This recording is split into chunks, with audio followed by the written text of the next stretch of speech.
I don't got time for this.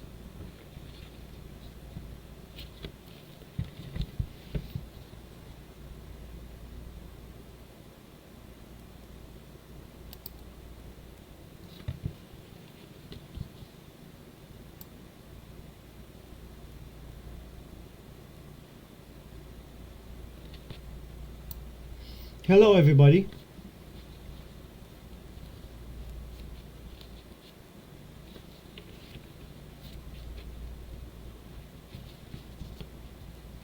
So, we are doing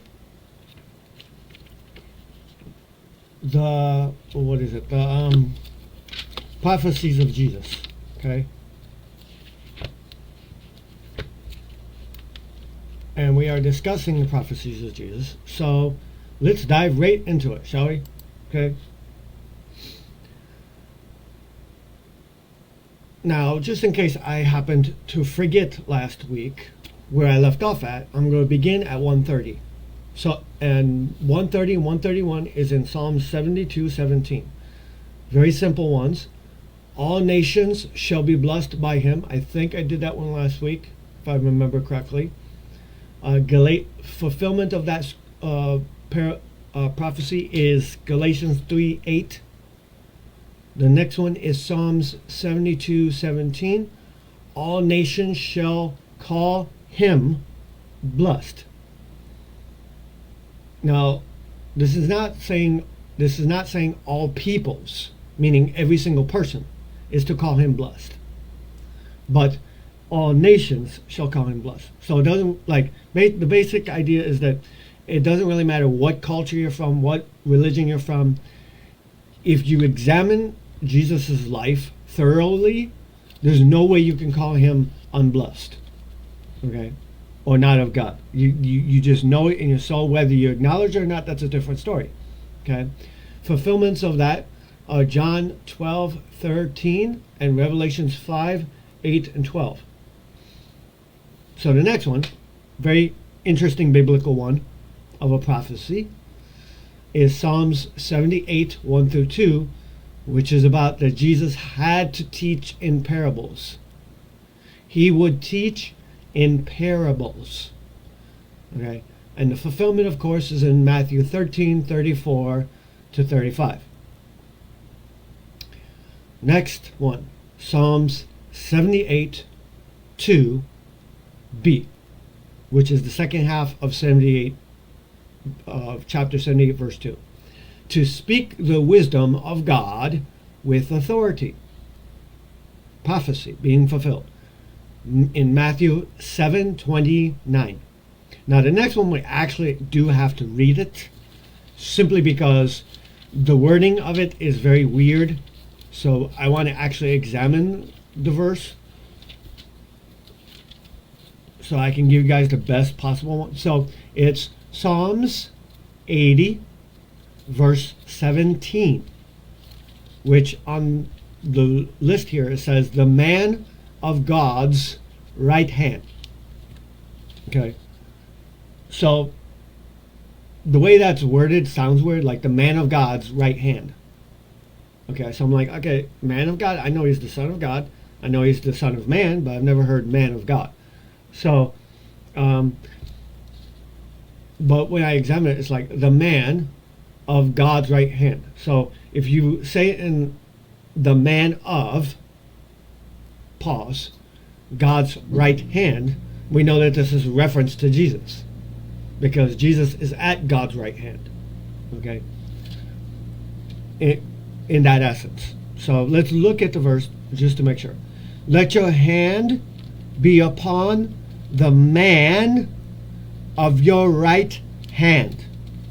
Jesus was the authority and is the authority, and he is seated at the right hand of God, the Father. Okay?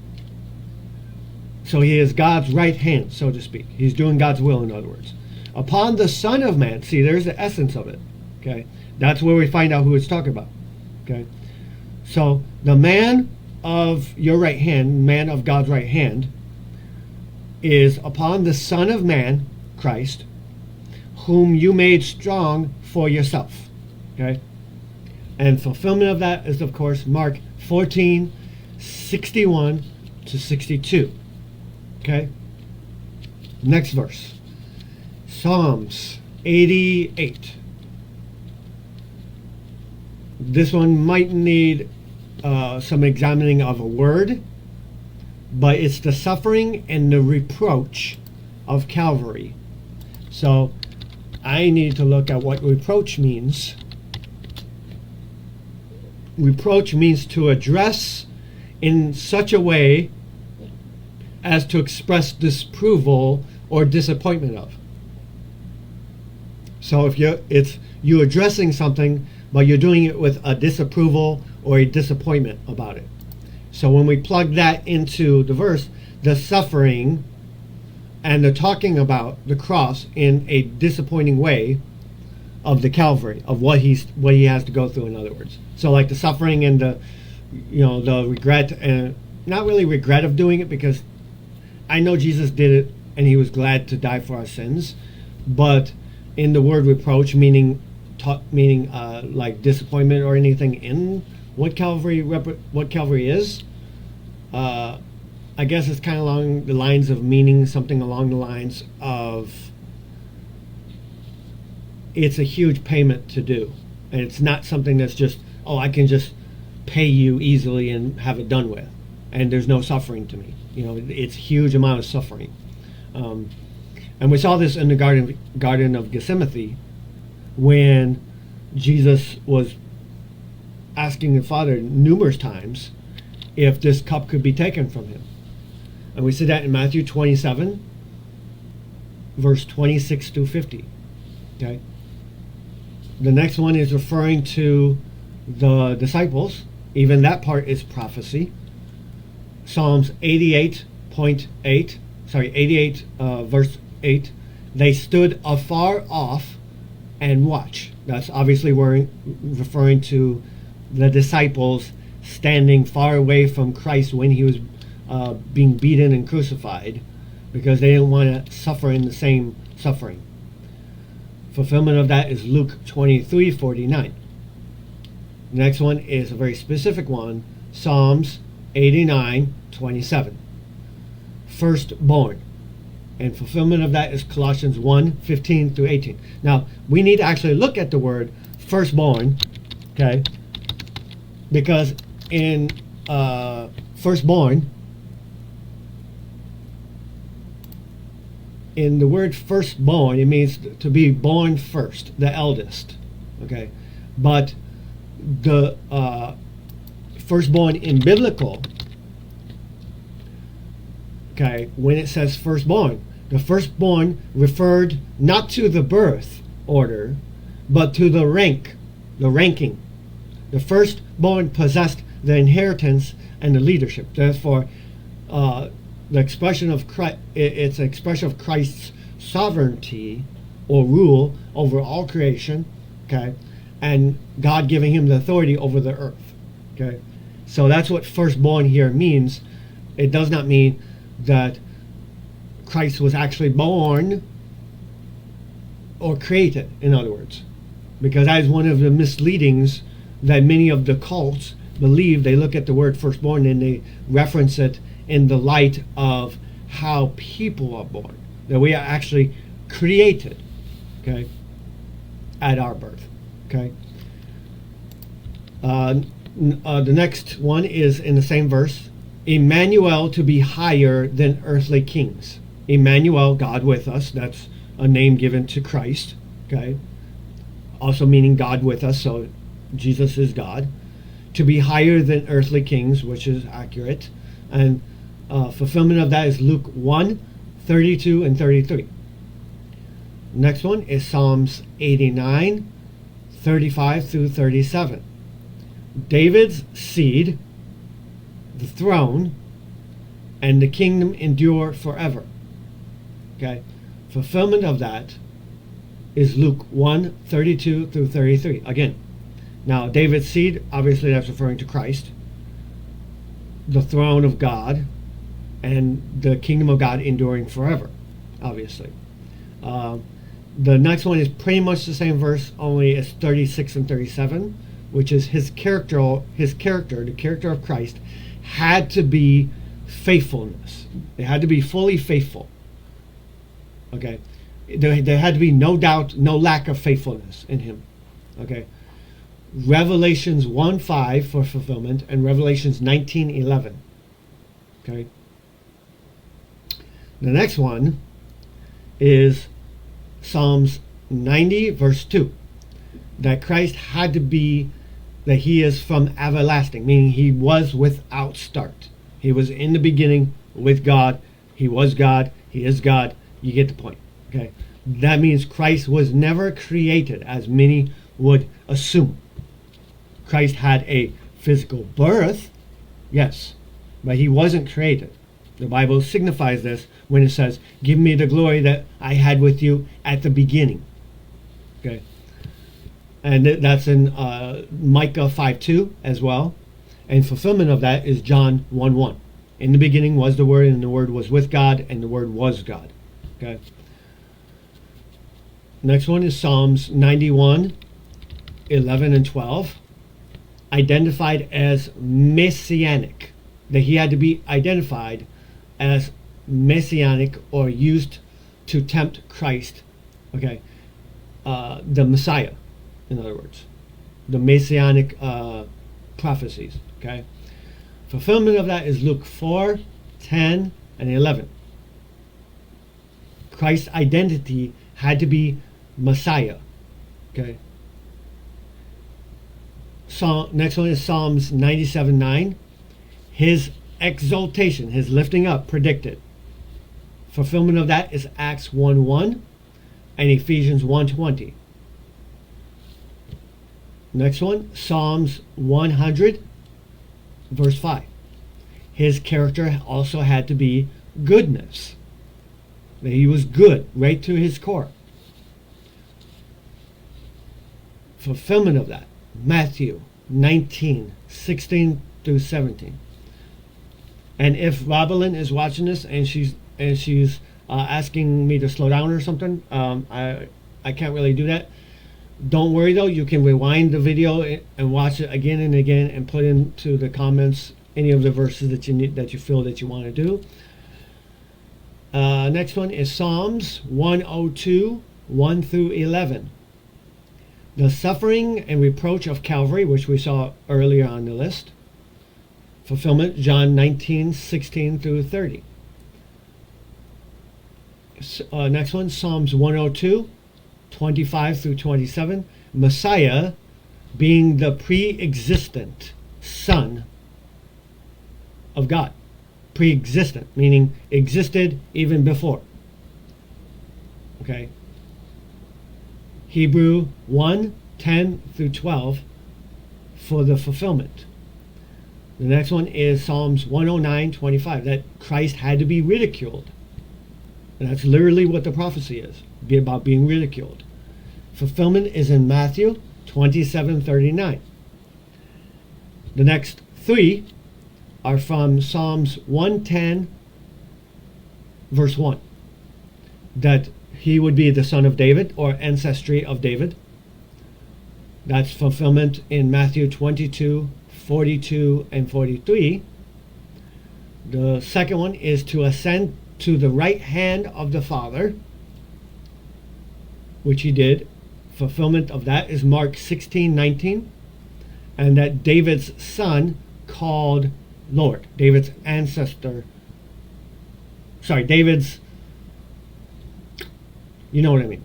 David's prodigy going down the line of David, that Jesus would be called Lord, and he would be from the line of David. Matthew 22:44 and 45. Next one, Psalms 110 verse 4. A priest after Melchizedek's order. Fulfillment is Hebrews 6:20. Next one, Psalms 112 verse 4. His character also had to be compassionate and gracious. Okay. Fulfillment of that is Matthew 9:36. We know him to be gracious, and we know him to be compassionate. Okay? Sorry. Next one, Psalms 118, 17 to 18. Messiah's resurrection assured that it had to be shown. That's why he had to show himself to the disciples and to other people. It had to be assured that he was resurrected.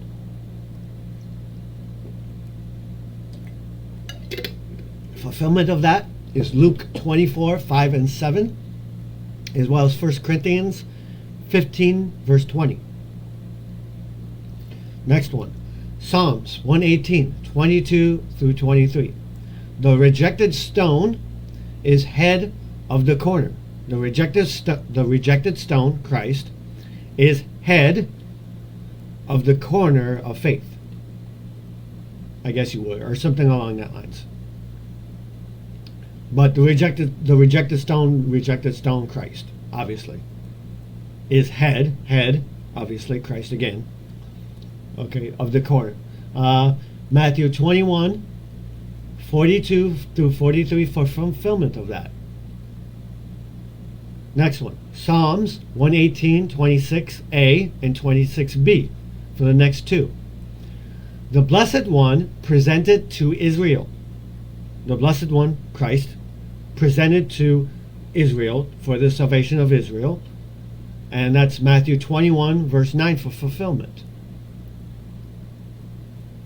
Next one is part B, to come while temple standing. To come while the temple was standing. Because what they mean is later on in Jerusalem, the Jerusalem temple, where everything was held, it was destroyed. Okay? And I believe to this day it still has not been rebuilt. Because I think there's like a huge fight between the what they call those people, between the Jews and the Muslims, which is why the prophecy of what the Antichrist is supposed to do is going to be to make peace between Muslims and Israel and rebuild the Temple Mount, in other words. And that's one of the things to come. Fulfillment of that is Matthew 21, 9. Okay? And the fulfillment of to come with while the temple was standing is Matthew 21, 12 through 15. Oh, hello, midnight. Next one, Psalms 132, verse 11. The seed of David, the fruit of his body. Talking about his ancestry. Fulfillment of that is Luke 132 and Acts 2:30. Next one we saw before on the list is Psalms 129:3. We didn't see that verse listing, but we saw what the prophecy was, which is he's to be scourged. He's to be beat down and cut open and everything. Fulfillment of that is Matthew 27:26. Next one is Psalms 138, 1 through 6.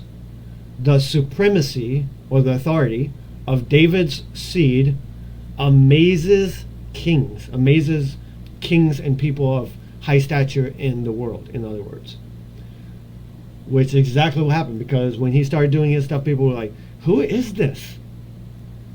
It blew them away.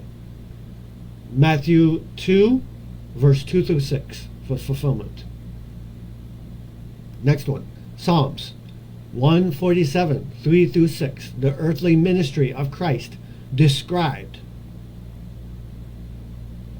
Yes, the descriptions given in the Gospels of the ministry of Christ had to be described in depth, and there had to be a physical record of it, which is the Bible. Okay? So even the creation of the Bible, even the Gospels being included in the Bible and everything like that, Scripture being fulfilled. The earthly ministry of Christ described. Fulfillment is Luke 4:18. Next one, Proverbs 1:23. He will send the Spirit of God, which we know happened. If I do not go, the Father will not send another, your helper. Okay? Fulfillment of that. John 16:7 at Pentecost. Okay? Next one, Proverbs 8:23. Foreordained from everlasting. Trying to break this down. Ordained meaning ordered and prophesied, and foreordained meaning pre. So basically preordained, pre-prophesied from the beginning of time, everlasting. Fulfillment of that is Revelations 13:8 and 1 Peter 1:19 through 20. Next one takes us into Songs of Solomon. Song of Solomon 5, verse 16. The altogether lovely one, that Christ would be through and through, from inside out, up and down, left and right, lovely and perfect in every way. John 1:17 for fulfillment. The next areas come out of Isaiah. Isaiah 2:3. He shall teach all nations, which he's still doing to this day through the Bible. The words he said, the Beatitudes, everything to this day is still affecting people. Fulfillment of that is John 4:25 as well as today. He shall judge among the nations, from Isaiah 2 verse 4. Fulfillment of that is John 5:22, that all authority was given to him by God. Isaiah 6:1, when Isaiah saw his glory, when Isaiah saw the glory of the Christ. Fulfillment of that is John 12:40 and 41. Isaiah 6:8, the one sent by God. John 12:38 to 45 for fulfillment of that. Now the next one is specific. Listen to it. Isaiah 6:9 through 10. The parables fall on deaf ears. The people who rejected Christ's teaching and what Christ was doing, they didn't understand the parables. Fulfillment of that is Matthew 13:13 through 15. Next one, Isaiah 6:9 through 12. Blinded to Christ and deaf to his words. Speaking again of those who do not understand who Christ is and do not understand his words. Pharisees, Sadducees, scribes, and anyone else who had a problem with him or rejected him.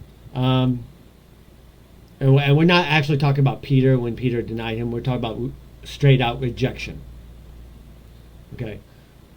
So the main ones would be the Pharisees, the Sadducees, the scribes, anybody along that lines in story-wise. Fulfillment of that is Acts 28:23 through 29.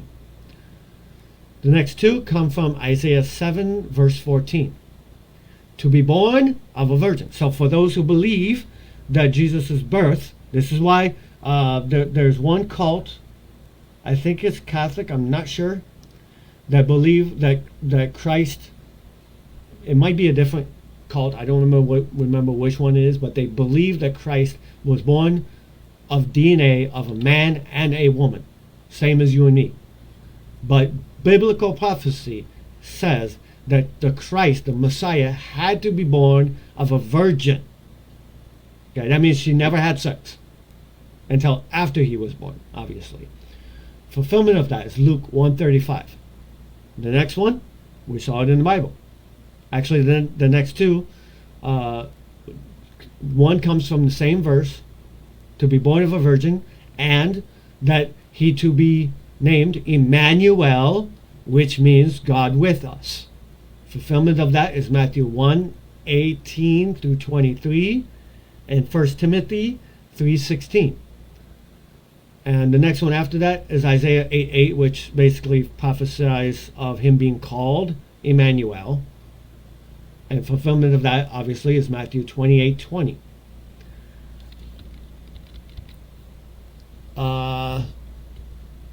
Next one, Isaiah 8:14. This one is going to need a little work. A stone of stumbling, a rock of offense. Now, the stone of stumbling, stone, for me, that represents Christ, always. Anytime it talks about something hard and firm and strong, it's, to me, that's always talking about Christ. Okay? Stumbling, we don't really understand that part of it until we read the next part, which is a rock of offense. Again, a rock, firm, strong. Offense, we know Christ did that constantly with different people in the Bible. Okay? So that's how I know that that's talking about Christ. Specifically that last word, offense. That this stone would be very good at offending. Fulfillment of that is 1 Peter 2:8. Even where his ministry began was part of prophecy. Okay, Isaiah 9:1-2. His ministry to begin in Galilee. Okay, Matthew 4:12-17 for fulfillment of that. Okay, we're almost done for this particular video. Actually, we got 6 more to do, all coming from Isaiah 9 verse 6. Every last one of them. Okay. First one, a child born of a human body. Humanity, having a humanity. Christ. Luke 1:31 for fulfillment of that. A son given, having a deity. Deity means godliness to him. Okay, a son given. Okay, Luke 1:32, John 1:14, and 1 Timothy 3:16. Now, many of us could say, well, I'll give my son, but none of the human beings could claim deity. Okay, that he would be declared to be the Son of God with power. Romans 1:3-4. He would be the wonderful one, Pella. Okay, Luke 4:22. And that he would be the counselor, Yats. Matthew 13:54. And the last one for today, guys, is he'd be the mighty God, El Gibor. 1 Corinthians 1:24 and Titus 2 verse 3. So now that we've done that, ladies and gentlemen, we are done with that for today. Until next Monday, we'll continue with that list. Okay, stay tuned, because coming up here shortly is going to be